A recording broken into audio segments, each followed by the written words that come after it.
I think restoration looks different for everybody. And I think when we think of the term restoration, we assume that it means restoration of a marriage. In my case, that didn't happen. Early in our marriage, I identified some things that didn't seem right, and even intimacy was an issue. There was no interest on his part, and that was very confusing to me. I assumed I wasn't living up to what a good wife was supposed to look like. I thought I'd fix that, I'll fix his favorite meals, I'll keep the house cleaner, I'll, whatever. What do you want? What do you need? I'm gonna do that. I'm at your mercy here, whatever I can do to make this work and to have the kind of marriage that I believed my parents to have had. So at one point I was doing a deep clean in his office, which was kind of like most people's man cave, I expect. It was a pit.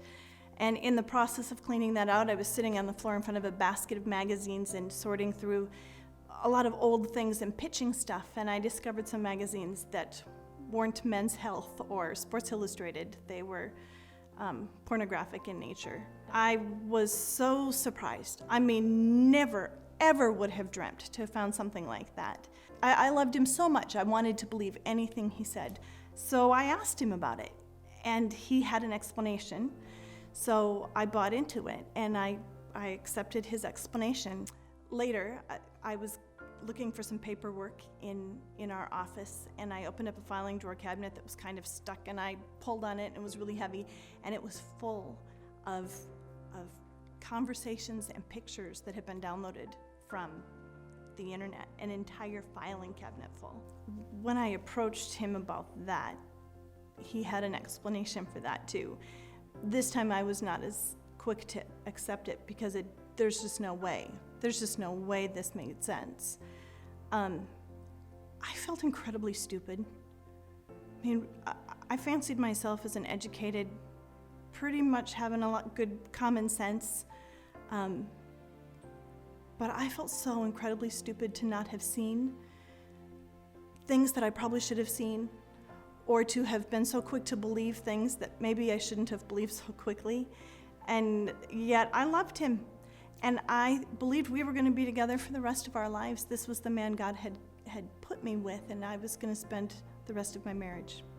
I wish I could say I was gracious and kind and loving in how I approached my husband about the things that I found, but I wasn't. And yet you get to this point where you realize, I can't change him. I can't do anything to affect what he's going to choose to do or not do. That's a hard conclusion to come to. I can't even say I was angry at first. I felt an awful lot of shame. I was a long ways from home, and I didn't want anybody to know that my family was less than perfect. I felt a lot of guilt, because I thought, surely this is because I'm inadequate. I'm not attractive enough. I had, been intentional about losing a lot of weight, and when I found the magazines and things early on, I thought, I can do something about this. I can make myself look better. And there was nothing I could do. But restoration for me was restoration of my heart. For me, that meant getting to my lowest point. And it wasn't until everything in my entire life was out of control, when I no longer had a husband, when I didn't have that financial support, when I was a single mom, when I felt completely unlovable and rejected. And really the only one that I could wrap my head around having control was Jesus. That's what led to that restoration, that openness to healing.